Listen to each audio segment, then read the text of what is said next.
আমি সদায় একেবোৰ দাইলনো কিমান খাই থাকিম। আহকচোন আজি বেলেগ এটা দাইলৰ সোৱাদ লওঁ, সেইটো হ'ল ৰাজমাহ মছলা। নমস্কাৰ, MH কিটচেনলৈ আপোনালোকক স্বাগতম। এয়া মই ৰাজমাহ মছলা বনাবৰ কাৰণে বিলাহী, পিঁয়াজ, আদা, নহৰু, জলকীয়া এয়া লৈছোঁ। এয়া মই বিলাহীখিনি গুটি গুচা কাটি ল'লোঁ পেষ্ট কৰিবৰ কাৰণে। পিঁয়াজখিনি এনেদৰে সৰু সৰুকৈ মিহিকৈ কুটি ল'লেই হ'ব, পেষ্ট নকৰিলেও হ'ব। ৰাজমাহখিনি মই 2 ঘণ্টা তিয়াই থৈছিলোঁ। এতিয়া প্ৰেছাৰত নিমখ দি সিজাম। এয়া মই এতিয়া 4টা চিটি মাৰিবলৈ দিম, তেতিয়া মাহখিনি বইল হৈ যাব। এয়া মই আনফালে কেৰাহীত পানীত চাউল দি ভাত বনাবলৈ লৈছোঁ।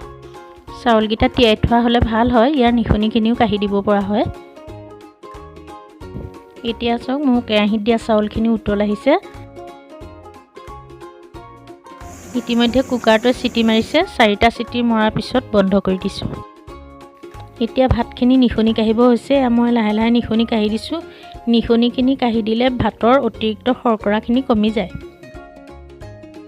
আনফালে মই ৰাজমাহ মছলা বনাবৰ কাৰণে কেৰাহীত অলপ তেল দি লৈছোঁ। এতিয়া মই তেল পকিছে, ইয়াত মই অকণমান গোটা জিৰা দি দিছোঁ। জিৰাখিনি ফেন উঠি গৈছে। ফেনটো মাৰ যোৱাৰ পিছত এতিয়া মই ইয়াতে 2টা তেজপাত দি দিছোঁ। এতিয়া মই ইয়াতে 2টা জলকীয়াও দি দিছোঁ।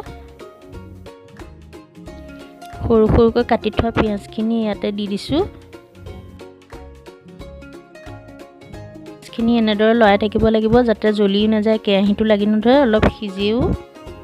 এতিয়া পিঁয়াজখিনি এনেকৈ ভাজি ভাজি অলপ গলিবলৈ দিব লাগিব। ইয়াতে মই আদা, নহৰু আৰু বিলাহী পেষ্টটো বনাই থৈছিলোঁ, এইখিনি দি এতিয়া লৰাই দিছোঁ। বিলাহীখিনি দিয়াৰ লগে লগে মই এতিয়া নিমখ দি দিছোঁ নিজৰ সোৱাদ অনুসৰি।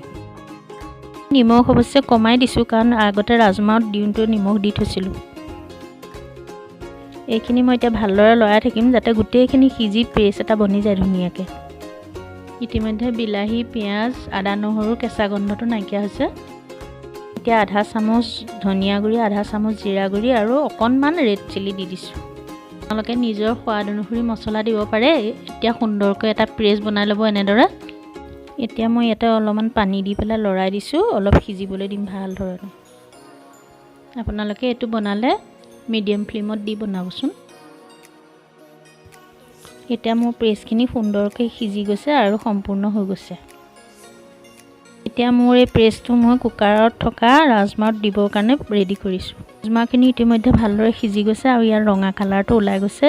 ইয়াতে মই পেষ্টখিনি দি দিছোঁ, দি ভালদৰে লৰাই দিম। এইখিনি মই এতিয়া কুকাৰত ভৰাই দিলোঁ আৰু ইয়াতে মই এতিয়া অলপ পানী দি দিম। এয়া মই এতিয়া ভালদৰে হাতাখনে মিক্স কৰি দিম যাতে সম্পূৰ্ণৰূপে সকলো মছলা সৈতে মিলি যায়।